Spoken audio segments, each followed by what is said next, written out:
Bonsoir les enfants. L'histoire de ce soir que je vais vous présenter s'intitule « Le chien qui cherchait le traîneau ». Cette histoire, écrite et réalisée par le monde des enfants, va bientôt débuter. Mais avant de poursuivre, j'aimerais te poser quelques petites questions. T'es-tu brossé les dents? As-tu enfilé ton pyjama? As-tu fait un gros bisou à tes parents? Bien. À présent, je t'invite à t'installer dans ton lit, à serrer fort ton doudou et à fermer les yeux. Car notre histoire est sur le point de commencer. C'est parti. Ce matin-là, Sam, le chien de traîneau, se leva avec l'énergie d'un kangourou. Il secoua sa fourrure, s'étira en bâillant et regarda autour de lui. Tout semblait normal, jusqu'à ce qu'il remarque quelque chose d'étrange. Son traîneau, il n'était plus là. Sam se précipita à l'endroit où il avait laissé son traîneau la veille. Oh, pas de traîneau, juste de la neige toute lisse. Il se gratta la tête avec sa patte arrière. Peut-être qu'il est allé se promener tout seul, se dit-il.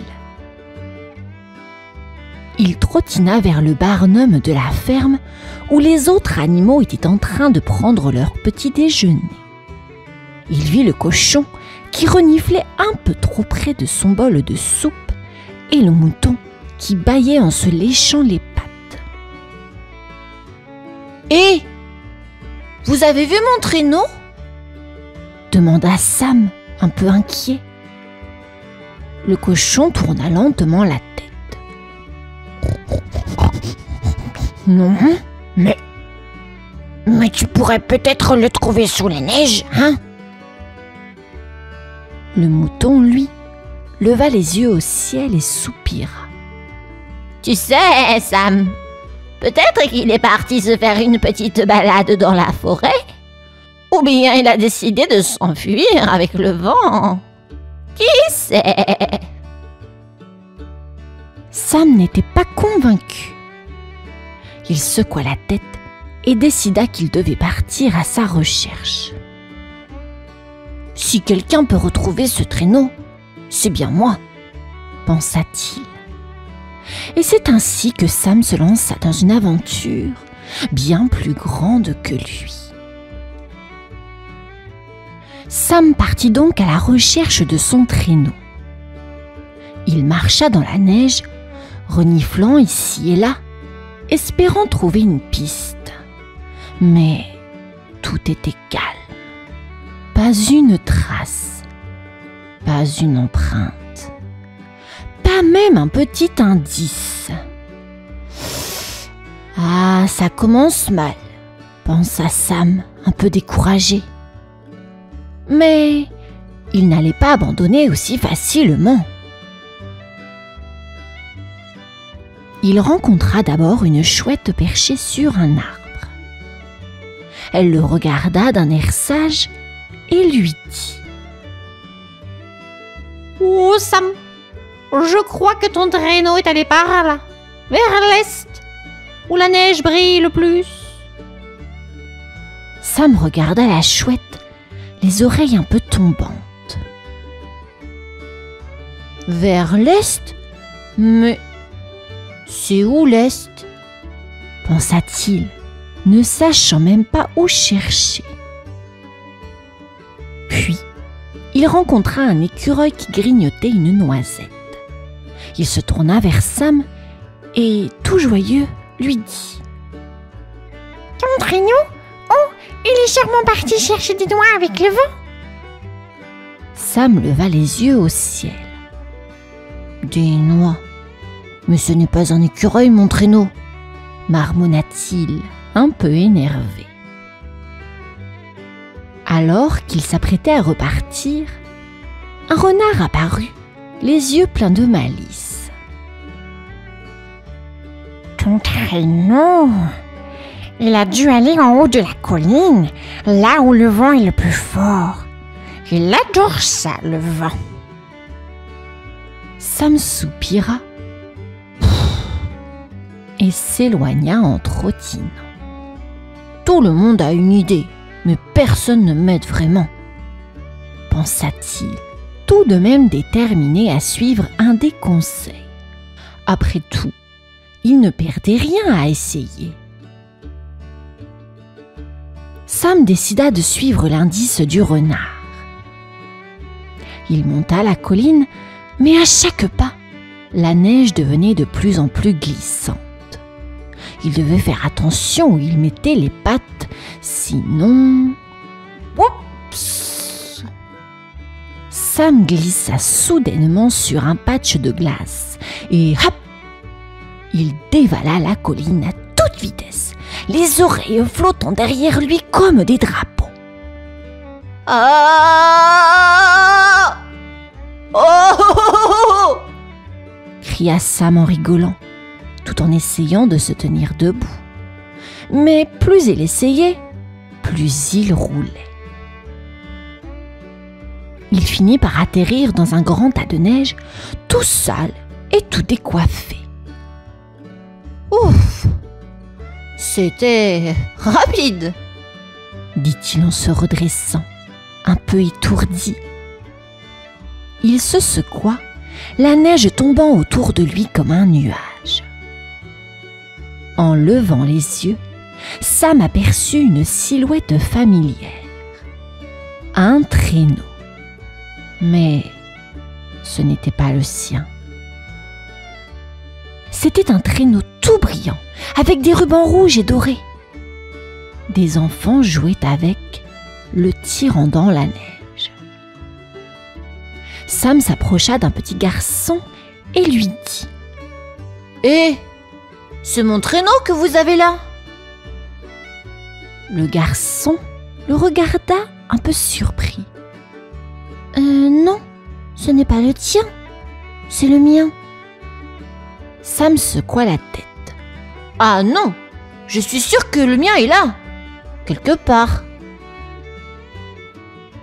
Il jeta un dernier coup d'œil à la neige, un peu découragé, avant de repartir à la recherche de son vrai traîneau.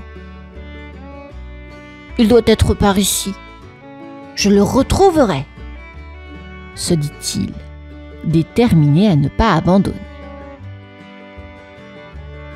Sam continua sa recherche, un peu fatigué, mais toujours déterminé. Il traversa la forêt, ses pattes s'enfonçant dans la neige fraîche. Tout était calme, sauf pour le bruit du vent qui soufflait doucement.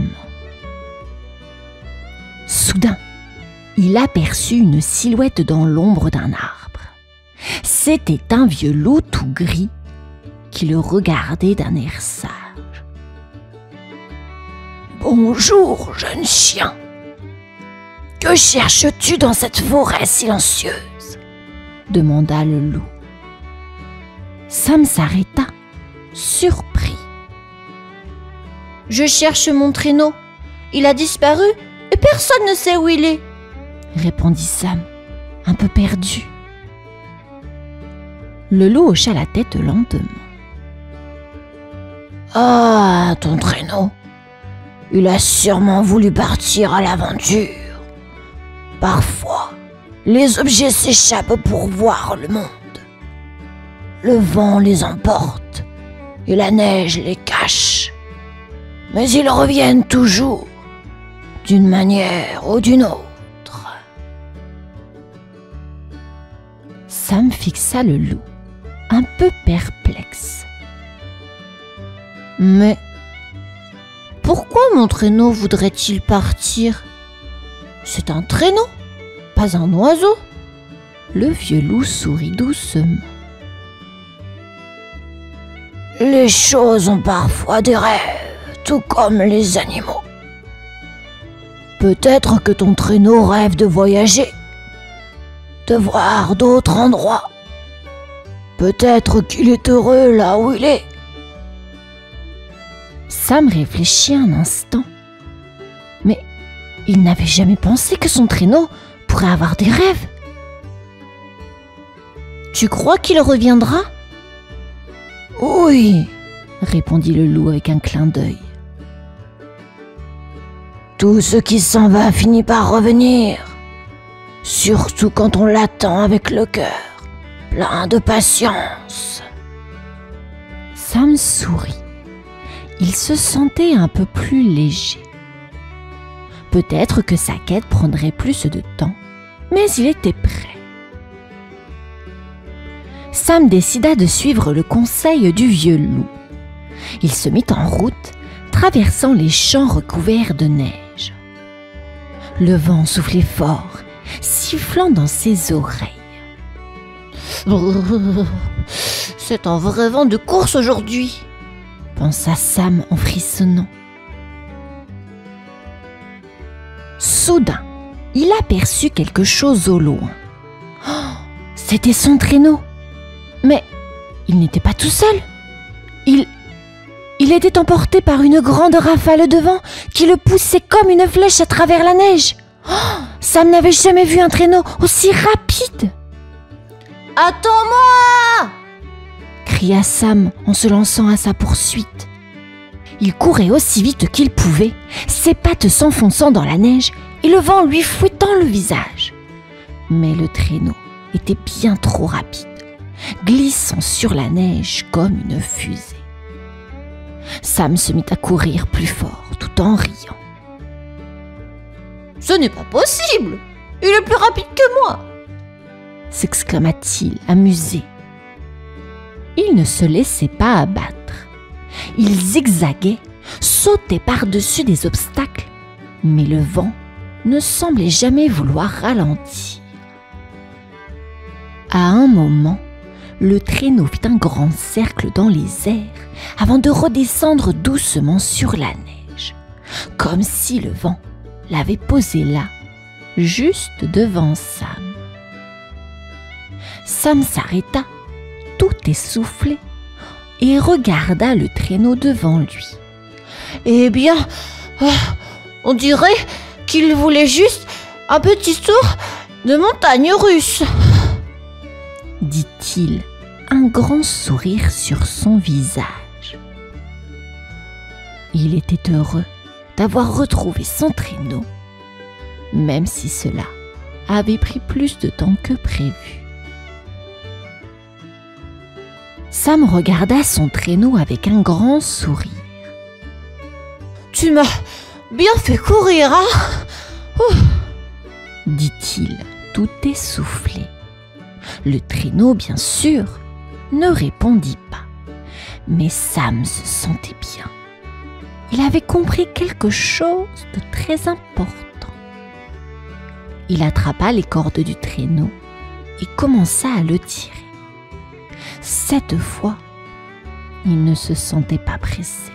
« Tu sais, » dit-il en regardant le traîneau, « peut-être que toi aussi tu avais besoin de petites aventures. Peut-être que tu voulais juste un peu de vent et de neige, comme moi ?»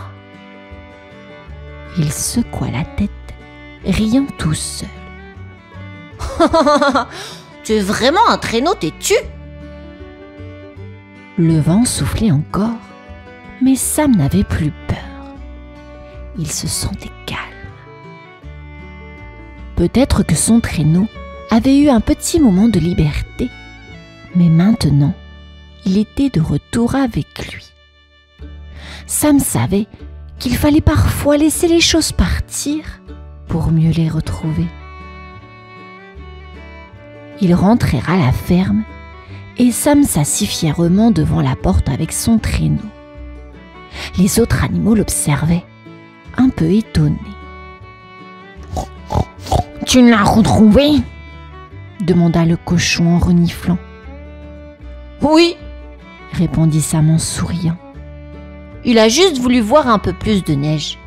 Mais maintenant, il est content de revenir à la maison. » Les animaux éclatèrent de rire. Sam se coucha sur son traîneau, content d'avoir retrouvé son ami. Et le vent, lui, continuait à souffler, comme s'il voulait leur dire à tous: la liberté, c'est bien, mais la maison, c'est mieux.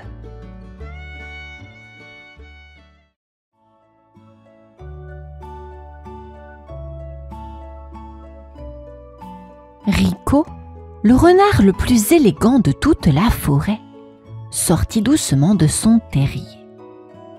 Il frissonna. Un vent glacial soufflait et ses petites oreilles pointues se mirent à trembler. Il tourna la tête pour attraper son bonnet rouge, posé habituellement sur une branche à l'entrée. Mais là, rien. Il fronça les sourcils. C'est bizarre ça. Mon bonnet. Où est passé mon bonnet? Marmonna-t-il en regardant autour de lui. Rico fouilla son terrier de fond en comble. Sous son tapis de feuilles, rien. Derrière ses réserves de noisettes, rien. Il inspecta même le coin où il rangeait ses vieux journaux. Toujours rien. Oh là là, ça commence mal cette journée, soupira-t-il en frottant ses oreilles avec ses pattes pour les réchauffer. Désespéré, Rico sortit et lança un regard triste à la forêt enneigée. Ses voisins allaient se moquer de lui sans son bonnet. Un renard sans son bonnet. Oh, quelle honte! Pensa-t-il. Il imagina déjà Marcel, le blaireau grincheux, pouffer de rire. Regardez Rico, il a les oreilles qui tremblent. Un flocon tomba sur son museau, le faisant éternuer. Atchou! Il redressa la tête, prit une grande inspiration et murmura: Bon, pas question de rester là. Si mon bonnet a disparu, je vais le retrouver, peu importe où il est. Avec ses petites pattes, Rico se mit en route, bien décidé à élucider ce mystère. Mais dans la forêt blanche et silencieuse, il ignorait encore que cette quête allait l'entraîner dans une drôle d'aventure. Et ses pauvres oreilles, toujours gelées. Rico avançait dans la forêt, le bout du museau rougi par le froid. Ses oreilles continuaient de trembler, mais il n'allait pas abandonner. Il fallait interroger quelqu'un. Et qui de mieux pour commencer que Gertrude, la pie la plus curieuse et un peu chipie de la forêt. Gertrude sait tout ce qui se passe ici, même ce qu'on ne veut pas qu'elle sache, pensa Rico en observant son nid perché sur une branche. Gertrude! Cria-t-il en levant la tête. Tu n'aurais pas vu mon bonnet rouge par hasard? La pie sortit de son nid en sautillant. Un bonnet rouge? Oh oui, j'en ai vu un. Il volait plouf, comme ça, dit-elle en agitant ses ailes. Rico haussa un sourcil. Volé? Tu veux dire que toi, tu l'as pris? Gertrude gonfla ses plumes vexées. Moi? Jamais! Le vent l'a emporté direction le nord. Mais je dois avouer que je l'ai trouvée très jolie. Dommage qu'elle ait disparu. Disparu? Et tu n'as pas essayé de l'attraper? Demanda Rico, agacé. Gertrude secoua la tête. Avec ce vent? Non merci. Mais peut-être que c'est accroché à une branche ou qu'un autre animal l'a trouvé. Rico soupira. Trouver un bonnet rouge dans une forêt immense, c'était comme chercher une aiguille dans une botte de foin. « Merci Gertrude !» dit-il, même s'il n'était pas sûr d'être plus avancé. En suivant la direction indiquée par la pie, Rico se demanda: Qui aurait bien pu vouloir mon bonnet? Ses oreilles, elles, continuaient de geler. Rico continua sa route en direction du nord, ses pattes s'enfonçant dans la neige. Chaque pas faisait et ses oreilles gelaient encore plus. Il grogna. Pourquoi faut-il que ce soit le jour le plus froid de l'année? En chemin, il croisa Émile, un blaireau un peu grognon, mais très malin. Émile portait une loupe autour du cou. Il adorait jouer au détective. « Salut Rico! Tu as l'air gelé. Tu cherches quelque chose? » demanda Émile en plissant les yeux. « Salut Rico, tu as l'air gelé. Tu cherches quelque chose? » demanda Émile en plissant les yeux. « Mon bonnet! » répondit Rico en montrant ses oreilles rouges. « Il s'est envolé quelque part dans cette fichue forêt. » Émile hocha la tête, sérieux. Un bonnet rouge, dis-tu? Ça tombe bien. Je suis le meilleur pour trouver des trucs perdus. Suis-moi. Ils commencèrent à fouiller ensemble. Émile inspecta chaque empreinte dans la neige avec sa loupe. Ceci est une trace de lapin. Ça, c'est un écureuil. Et là, oh, une chaussette trouée. Une chaussette? Grogna Rico. Je m'en fiche de la chaussette. Moi, je veux mon bonnet.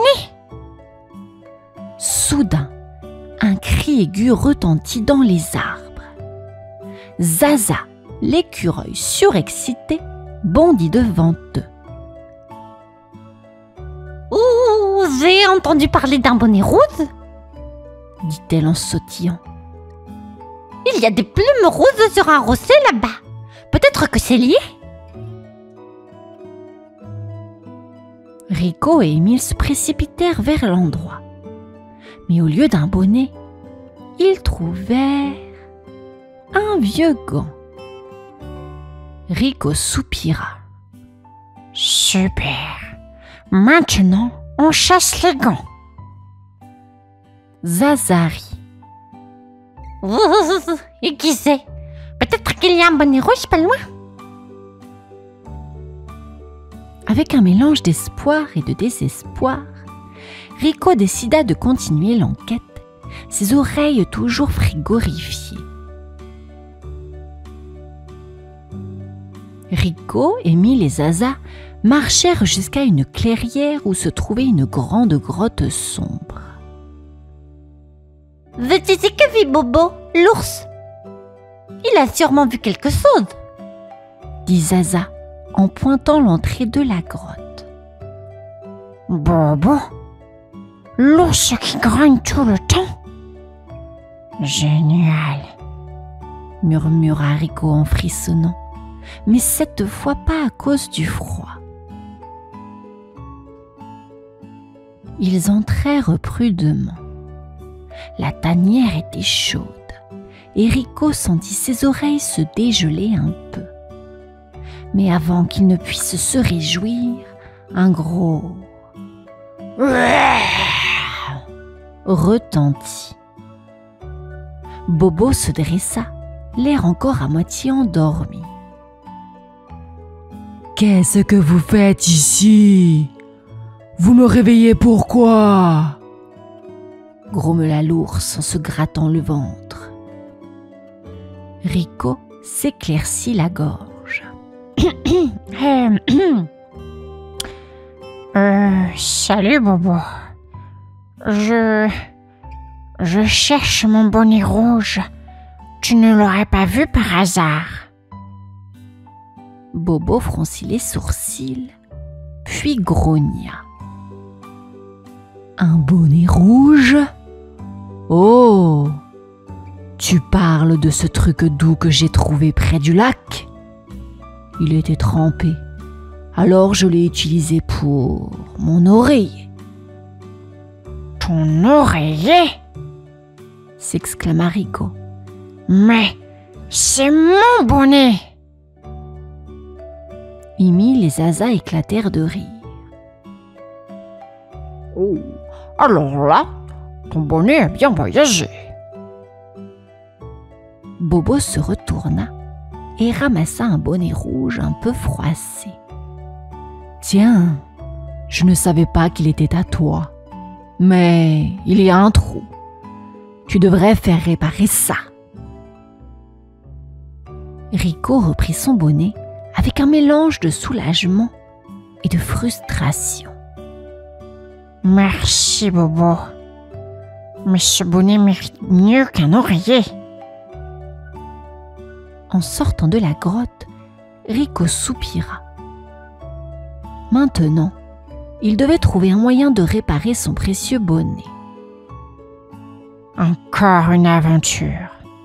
Génial, murmura-t-il. Avec son bonnet rouge sous le bras, Rico se mit en route vers la maison de Mimi, la souris couturière.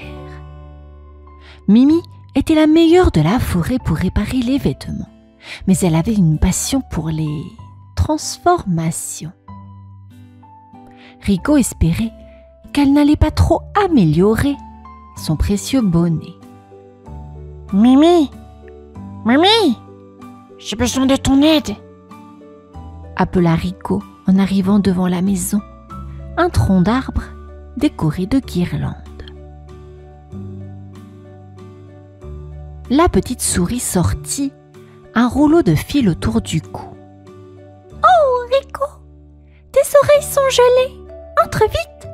Qu'est-ce qui se passe? Rico posa son bonnet sur la table. Regarde, Bobo l'a utilisé comme oreiller et maintenant il y a un trou. Peux-tu le réparer s'il te plaît? Mimi ajusta ses petites lunettes et examina le bonnet. Oui, je peux le réparer, mais ce bonnet a besoin d'un peu de magie.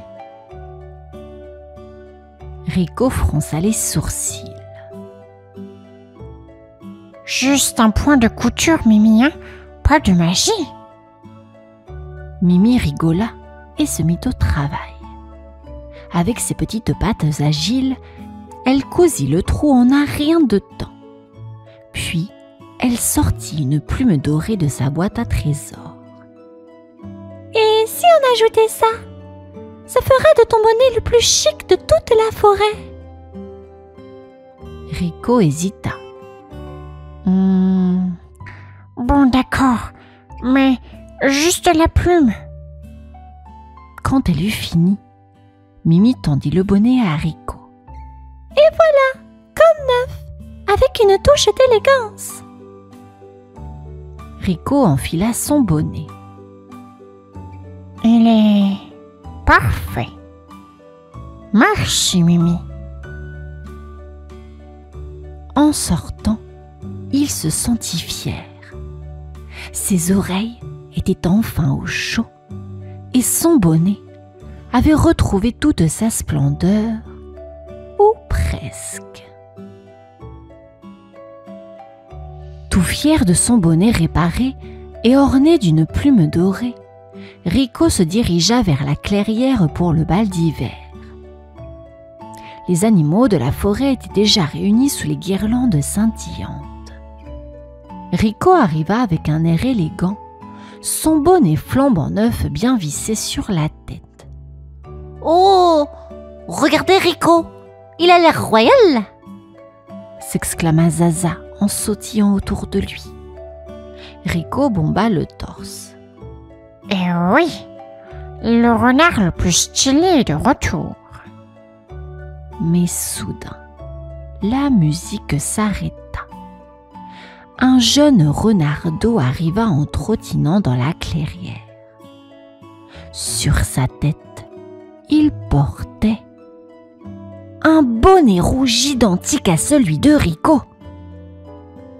Tout le monde se tourna vers eux, bouche bée. Rico écarquilla les yeux. Attends une seconde. C'est quoi ça? Demanda-t-il en pointant le bonnet du renardeau. Le petit renard sourit. C'est mon bonnet. Je l'ai trouvé près du lac. Rico secoua la tête. Non, non, non. C'est mon bonnet que j'ai perdu et... Il s'interrompit en remarquant un détail. Le bonnet du renardeau était plus petit.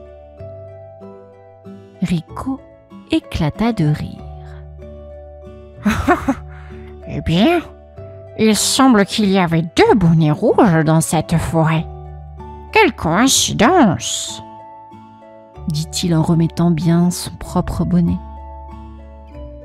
Le renardeau rigola. Mais toi, ton bonnet est encore mieux avec cette plume dorée. Il te va super bien. Rico sourit, les oreilles enfin au chaud. Eh bien, petit, garde le tien. Moi, je garde mon style. Et ainsi, tout le monde dansa sous les étoiles en riant de cette aventure. Rico, lui, se dit qu'il n'oublierait jamais cette drôle de quête pour un bonnet qui lui allait désormais comme un gant.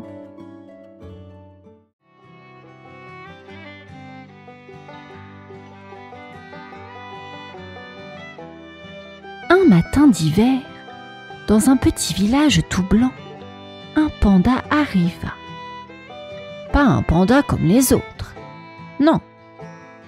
Gino avait des yeux tout ronds, un pelage tout doux, et surtout, il venait d'un endroit où il faisait très chaud. Mais comment allait-il réagir à la neige? Le vent soufflait fort et la neige tombait en flocons légers. Gino, tout excité, s'élança dans la poudreuse. Il se roula dedans, se frotta le ventre, puis se releva tout trempé. C'est un peu froid ici, pensa-t-il en frissonnant. Les habitants du village le regardaient. Un renard, un hérisson et même une chouette étaient là, curieux. Gino leur fit un grand sourire. « Salut tout le monde! Vous avez un peu trop de neige ici, non? Je crois que je peux vous aider à réchauffer tout ça. » Les animaux se regardèrent, intrigués. Un renard rigola. Réchauffer la neige? C'est impossible. Mais Gino n'avait pas peur de l'impossible. Il roula ses épaules, prit une grande inspiration et souffla. Un grand nuage de chaleur s'échappa de sa bouche. Rien ne se passa. « Ah, peut-être un peu plus fort, » pensa Gino. Il souffla de nouveau, cette fois en serrant les dents. Un petit flocon se mit à fondre, puis tout le reste. La neige sous lui se transforma en une grande flaque. Tous les animaux éclatèrent de rire. « Oh, eh bien, tu as réchauffé quelque chose, Gino, » dit le hérisson, tout en sautillant dans la flaque. Gino sourit, un peu gêné. Je vais m'améliorer, promis. Le lendemain, Gino était déterminé. Je vais réchauffer la neige, c'est sûr, pensa-t-il. Il regarda autour de lui. Les enfants étaient en train de faire un bonhomme de neige. Gino s'approcha, tout excité. Il se roula dans la neige pour bien se préparer. Puis, avec un grand sourire, il prit une profonde inspiration et souffla fort. Rien ne se passa. Ah, j'ai oublié de faire une pause, pensa Gino. Il prit une autre grande inspiration, ferma les yeux et souffla encore plus fort. Cette fois, quelque chose se passa. La neige commença à fondre, mais pas comme prévu. La neige fondit tellement vite qu'une grande flaque d'eau se forma sous lui. Les enfants s'arrêtèrent de jouer et le regardèrent. La flaque devint de plus en plus grande. Bientôt, ils glissèrent dedans, rigolant et tombant dans la boue. Regardez, Gino a créé une piscine, s'écria un petit lapin. Gino rougit. Oh non, ce n'était pas mon but. Mais tout le monde riait tellement que Gino ne pouvait s'empêcher de sourire. Les enfants s'amusaient à sauter dans la flaque, glissant partout comme des petits canards. Même la chouette se mit à voler au-dessus en riant. Gino se secoua tout trempé. Eh bien, peut-être que je ne réchauffe pas la neige, mais j'ai bien réchauffé les sourires, pensa-t-il en regardant les enfants jouer. Ce n'est pas ce que j'avais prévu, mais c'est plutôt rigolo, murmura-t-il tout content. Un matin ensoleillé, les animaux du village décidèrent d'organiser un concours de sculpture sur neige. Tous les enfants étaient impatients. Qui fera la plus belle sculpture ? Se demandait-il. Gino le panda se sentit un peu triste. Il n'avait toujours pas réussi à réchauffer la neige correctement. Mais il réfléchit, puis il se dit « Peut-être que je peux aider à transformer cette neige en glace pour que les sculptures soient encore plus jolies. » Il s'approcha de la montagne de neige plein d'espoir. Il ferma les yeux, se concentra et souffla encore plus fort. Cette fois, il voulait vraiment faire briller la neige. Mais, oh là là, la neige fondit tellement vite qu'il créa une énorme flaque, encore plus grande que la dernière. Et cloups! La flaque se transforma en un grand lac de glace. Gino regarda, tout surpris, pendant que la flaque devenait une patinoire géante. Les enfants s'élancèrent sur la neige, mais à peine avaient-ils posé un pied dessus qu'ils glissèrent et tombèrent, un par un, dans un grand cri de surprise. Oh non, Gino, tu nous as transformés en patineurs !» cria le petit écureuil en tombant. Gino se sentit un peu honteux. « Désolé, je voulais juste aider !» dit-il en riant, tout en aidant les enfants à se relever. Mais finalement, tout le monde se mit à patiner, à rigoler et à s'amuser ensemble. « C'est un concours de glissade alors ?» dit un renard en riant. Gino sourit. « Eh bien, au moins, tout le monde se divertit. » Un matin, une grosse tempête de neige arriva sur le village. Les flocons tombaient si vite qu'on ne voyait plus rien. Les animaux couraient à droite et à gauche pour se protéger. Mais Gino, le panda, avait une idée.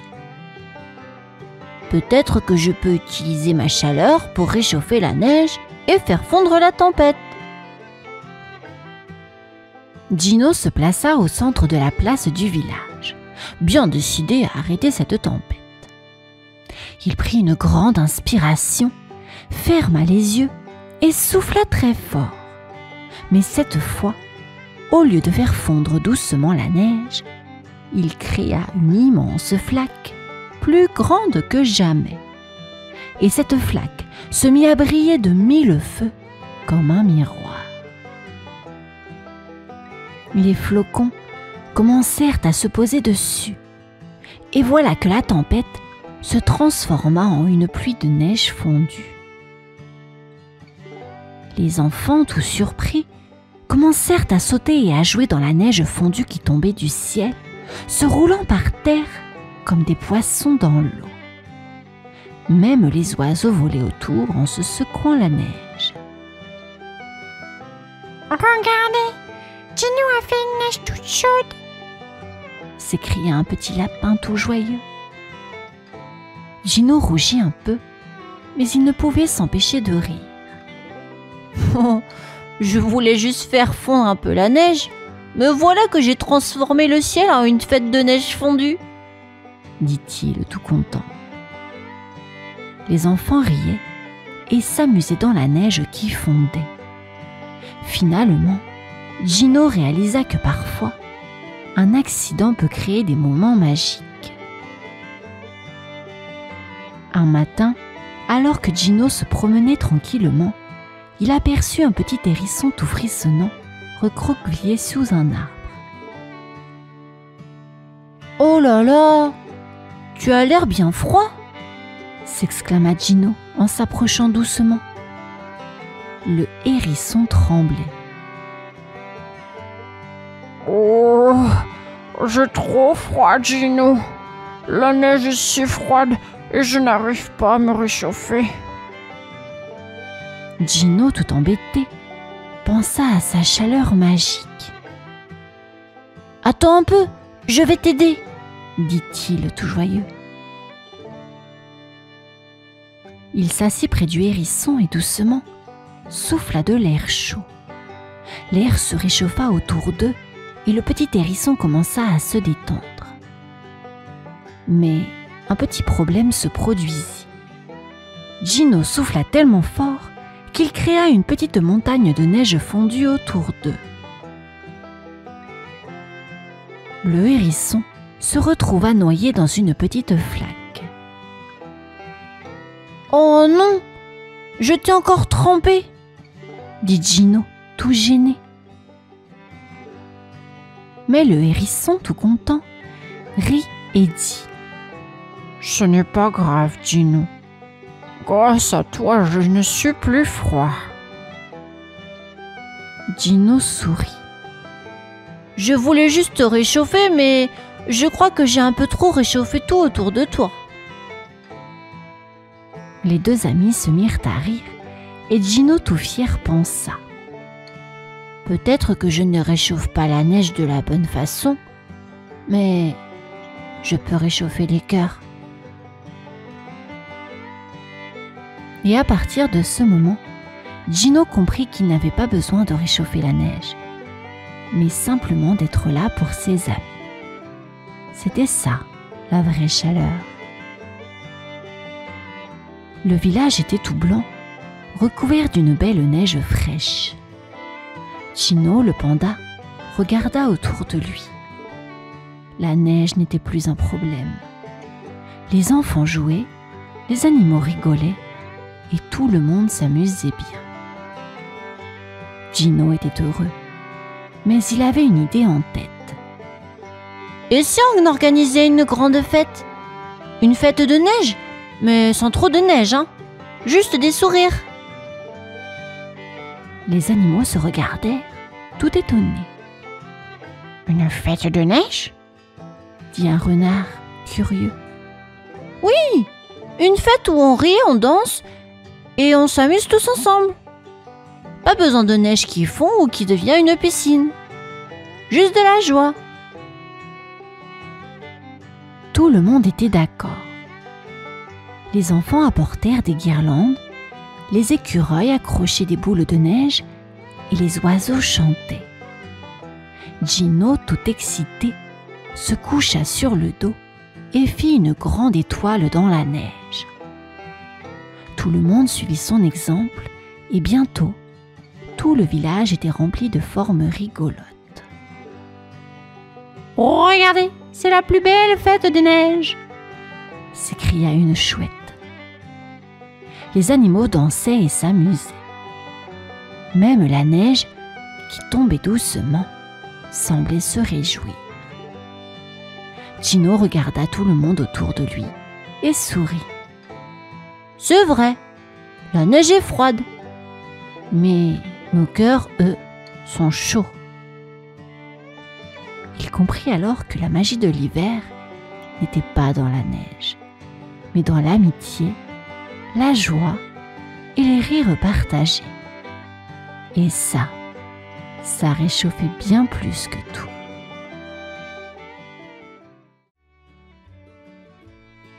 La neige tombait doucement sur le village, couvrant les toits et les chemins d'un épais manteau blanc.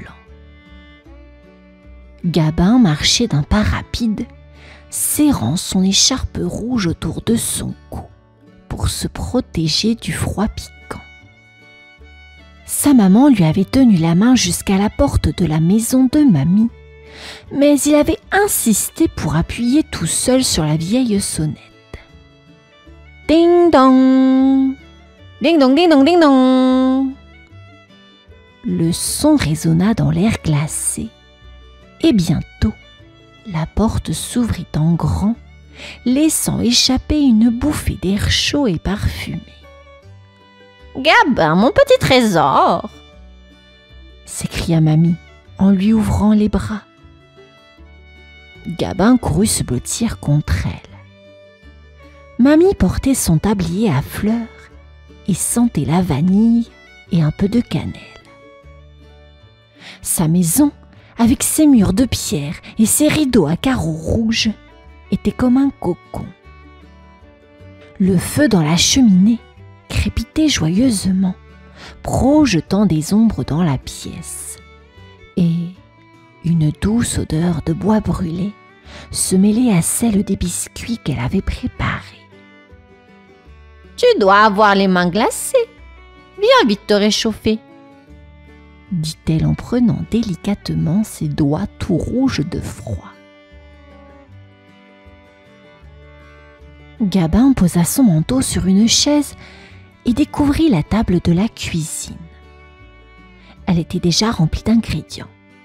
Un gros bol de poudre blanche qu'il identifia comme de la farine, des œufs bien alignés et une étrange petite figurine en porcelaine posée sur une assiette. Curieux, il pointa du doigt. « C'est quoi, mamie ?» demanda-t-il avec ses grands yeux brillants. Mamie éclata de rire et, en lui prenant la main, l'emmena s'asseoir près d'elle. « C'est une fève, mon chéri. Elle rend la galette magique. Mais je vais tout expliquer.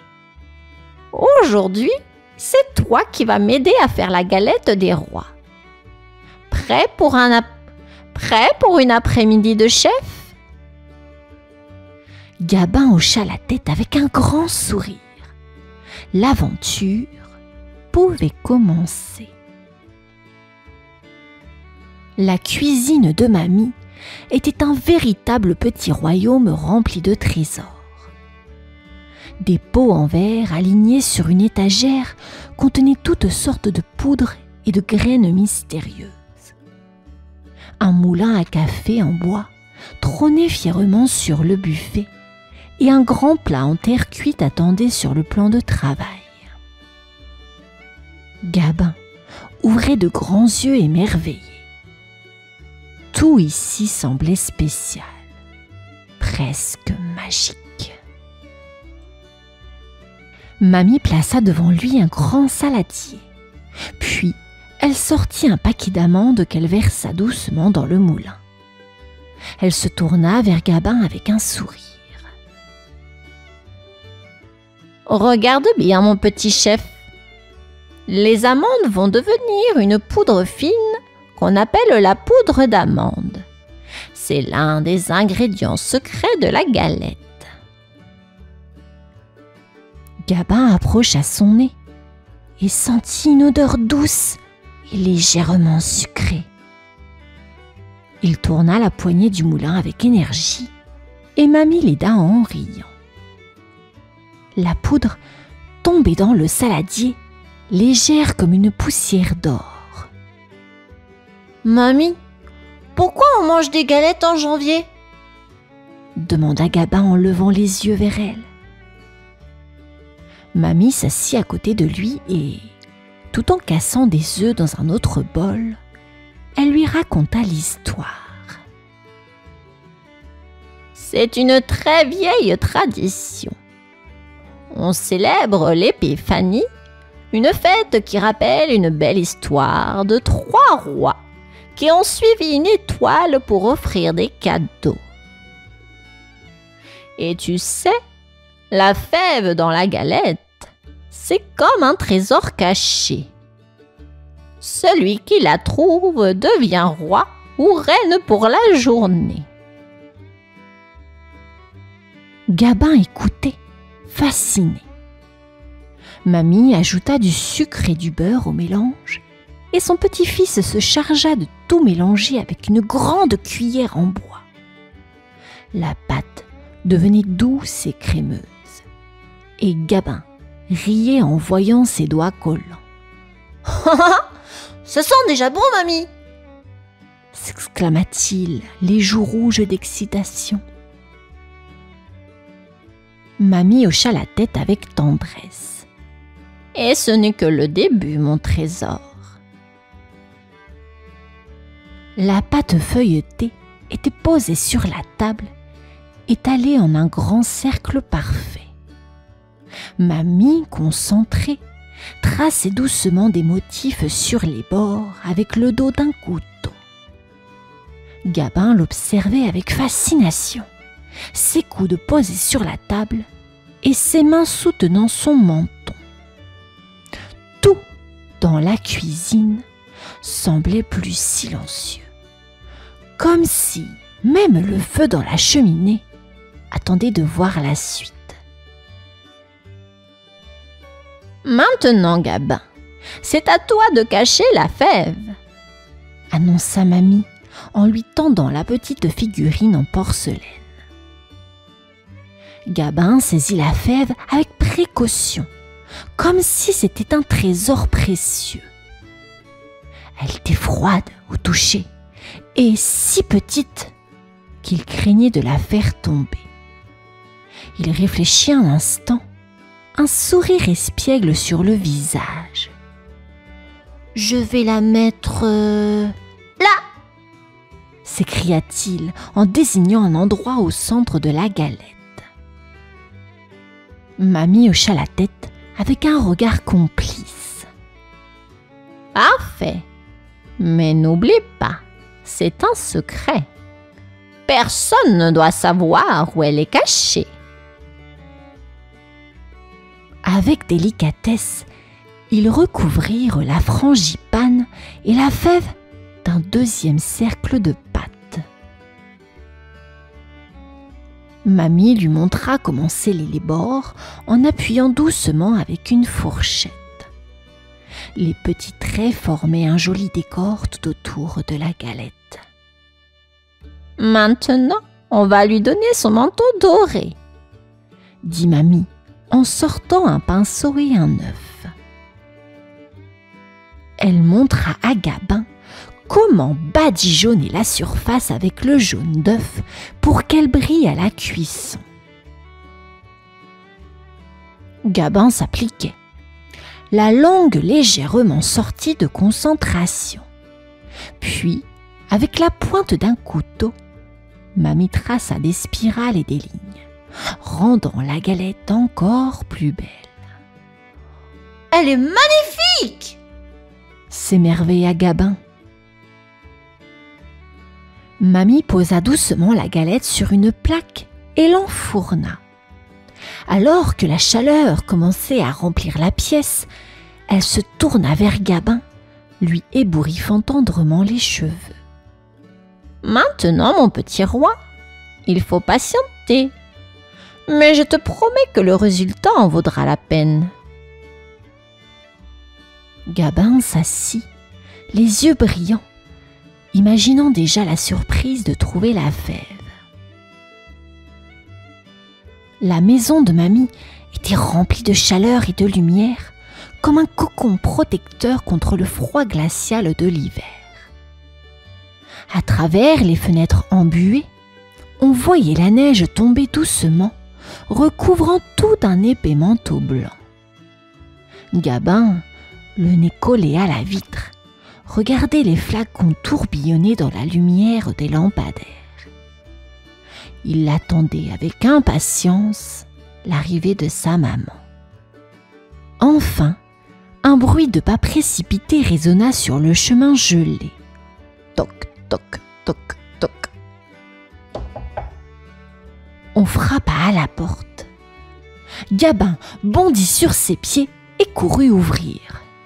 Sa maman entra, les joues rouges de froid, une écharpe enroulée autour du cou. Elle l'accueillit avec un grand sourire et un câlin bien serré. « Ça sent drôlement bon ici !» dit-elle en reniflant l'air parfumé. « Vous avez préparé quelque chose de spécial avec Mamie ?»« Oui !» s'écria Gabin, tout excité. « On a fait une galette des rois et elle est presque prête !» Dans le salon, Papy attendait déjà, assis dans son fauteuil préféré.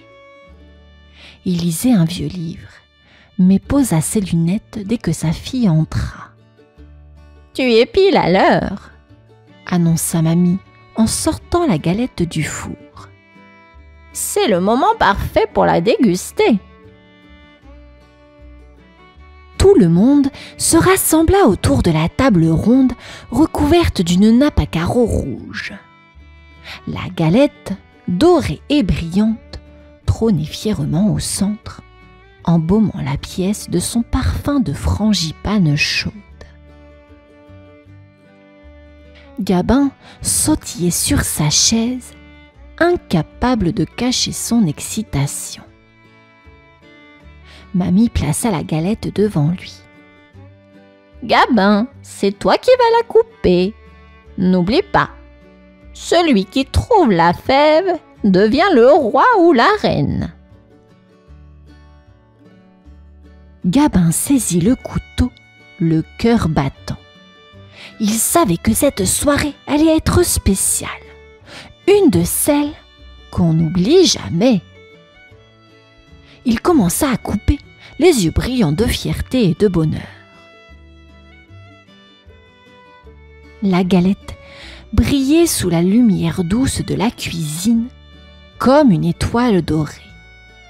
Les arômes sucrés de la frangipane flottaient dans l'air, donnant à chacun l'eau à la bouche. Gabin, concentré, tenait le couteau avec soin.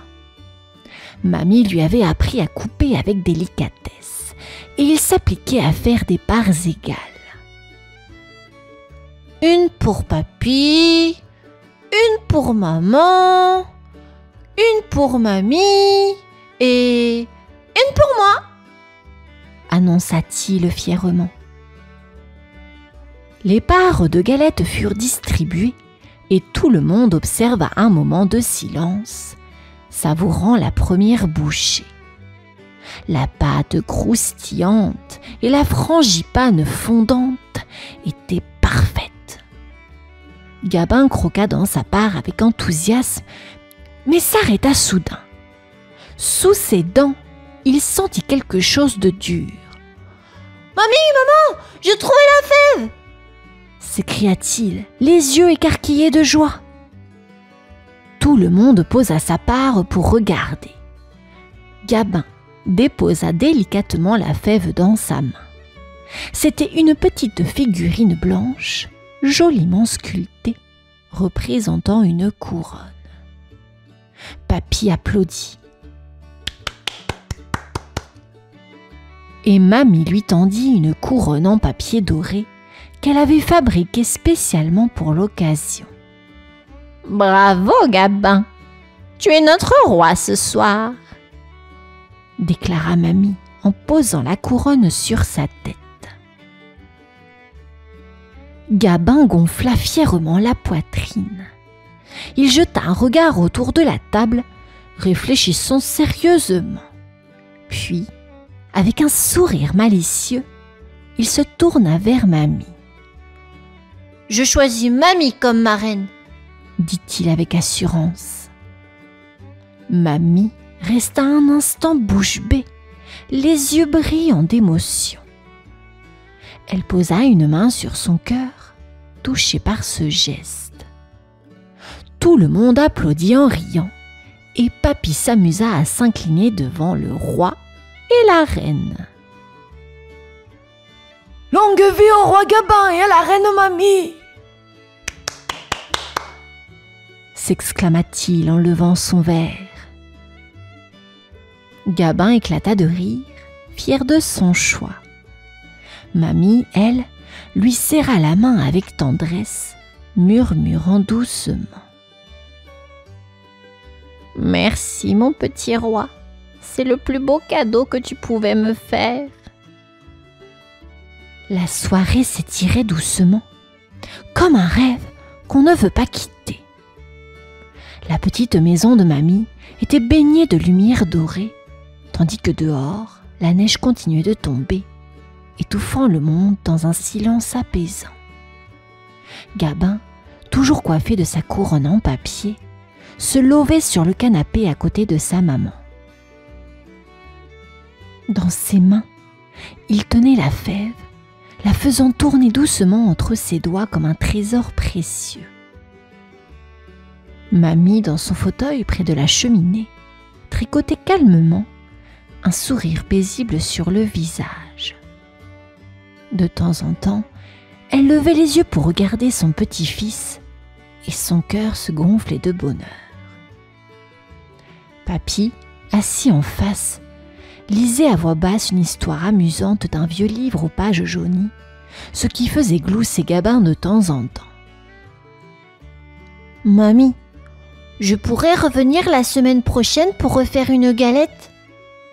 demanda Gabin d'une petite voix. Mamie posa son tricot, les yeux pétillants. « Bien sûr, mon petit roi. Et la prochaine fois, tu sauras même préparer la frangipane tout seul. » Gabin éclata de rire, les joues rosies par la chaleur et la joie. Sa maman, qui l'écoutait avec tendresse, passa un bras autour de ses épaules et déposa un baiser sur son front. « Tu sais, Gabin, cette journée est spéciale, » dit-elle doucement. « Ce sont des souvenirs comme celui-ci qui réchauffent le cœur, même quand il fait froid dehors. » Gabin hocha la tête, sentant une douce chaleur grandir en lui, comme une lumière invisible. Alors que la soirée touchait à sa fin, Mamie apporta un plateau avec du lait chaud et des biscuits qu'elle avait préparés plus tôt. Tout le monde s'installa autour de la table basse, savourant ce moment si simple et pourtant si précieux.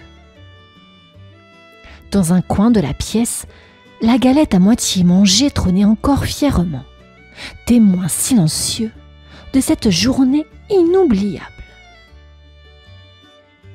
Gabin regarda une dernière fois sa fève, la serra contre son cœur et murmura. « Merci, mamie. C'était la meilleure journée de ma vie. » Mamie, les yeux brillants d'émotion, répondit doucement à son tour.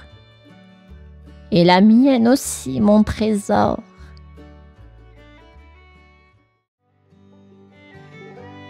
Dans un recoin paisible de la forêt enneigée, là où les sapins se parent de manteaux blancs scintillants et où les flocons dansent au gré du vent, vivait Grand-Père Loup. Sa petite cabane de bois, nichée au pied d'une colline, semblait tout droit sortie d'un conte. Chaque hiver, la cheminée fumante répandait une odeur de bois brûlé, de chaleur réconfortante. Mais cette année, Grand-Père Loup se sentait un peu seul. Le silence de la forêt, habituellement apaisant, lui paraissait soudain bien vide. Un matin, après avoir balayé la neige de son perron et salué les mésanges perchés sur le toit, il s'arrêta pour contempler le paysage. Ses yeux gris, brillants de sagesse, se plissèrent tandis qu'un sourire naissait sur son museau. « Je vais préparer une galette des rois, une galette si belle et si savoureuse que tous mes amis de la forêt voudront venir la partager. » Avec une énergie qu'on ne lui connaissait plus depuis longtemps, Grand-Père Loup enfila son tablier tissé de fils d'argent et ouvrit ses armoires. Des pots en verre contenant de la farine, du sucre et des épices rares l'attendaient patiemment. Il sortit son vieux livre de recettes aux pages jaunies et aux bords effilochés. La galette des rois, une tradition qu'il n'avait plus célébrée depuis des années, lui rappela des souvenirs d'enfance. Des rires autour de la table, la chaleur des histoires partagées au coin du feu, et cette excitation de découvrir qui trouverait la fève. Mais quelque chose manquait.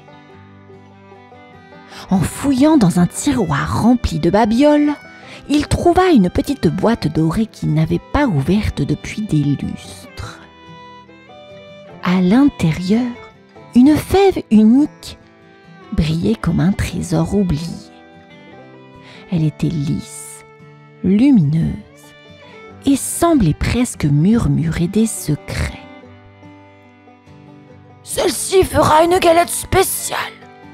pensa-t-il.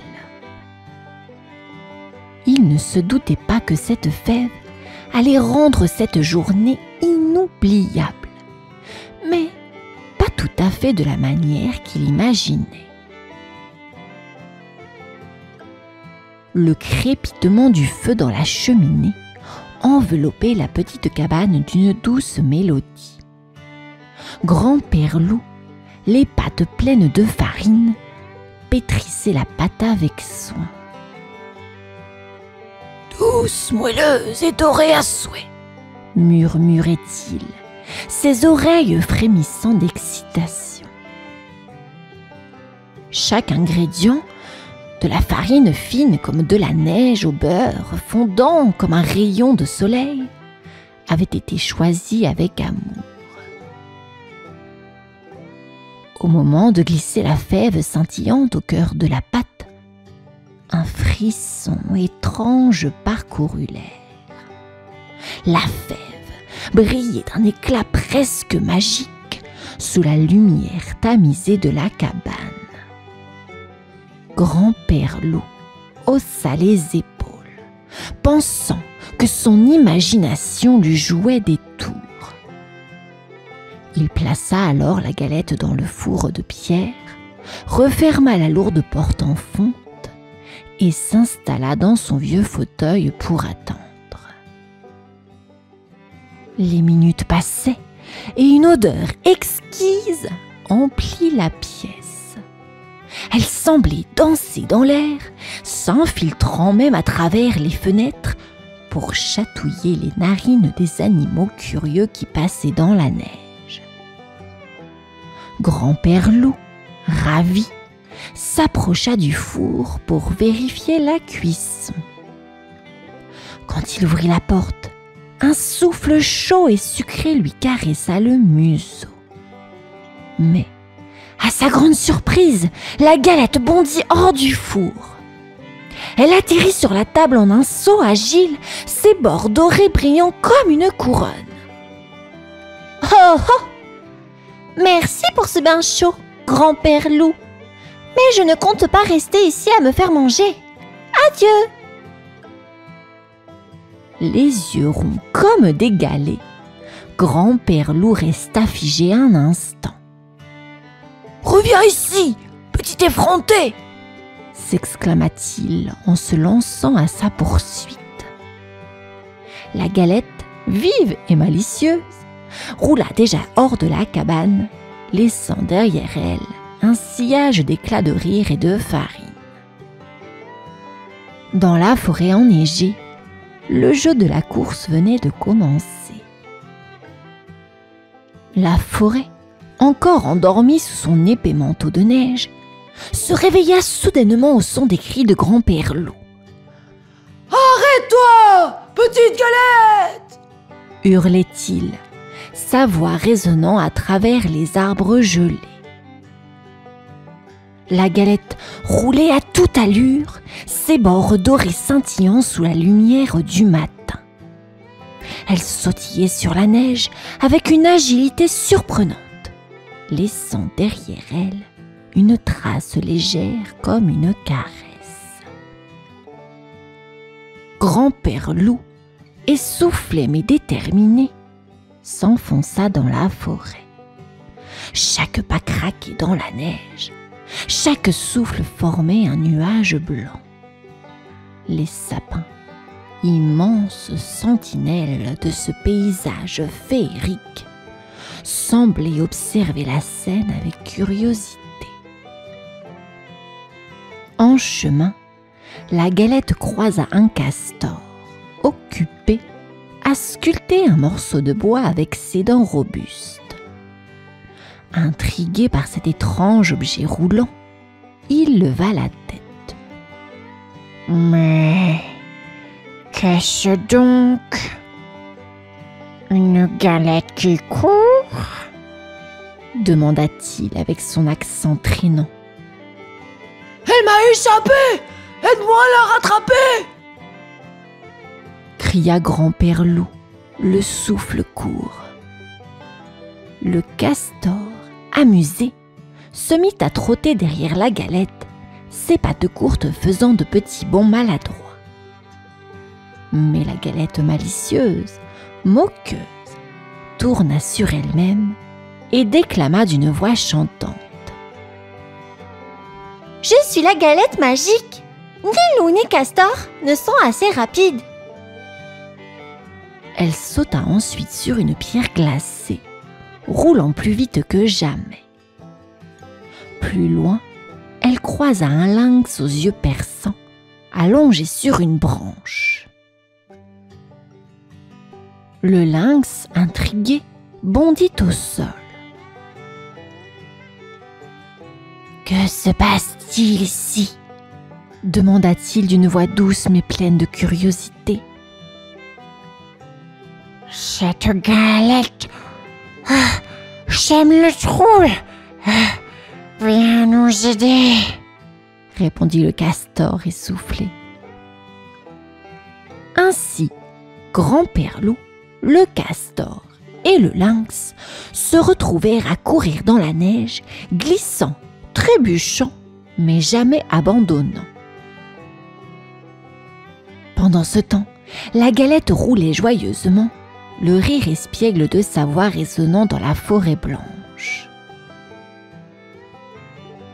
La galette poursuivait sa folle course à travers la forêt, virevoltant et riant aux éclats, tandis que grand-père loup, le castor et le lynx peinaient à suivre son rythme. La neige commençait à se teinter des reflets dorés du soleil et un petit ruisseau scintillait à l'horizon.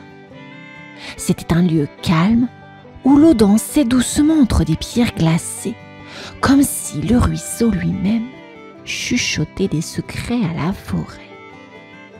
La galette malicieuse s'arrêta un instant au bord de l'eau. « Vous ne m'attraperez jamais !»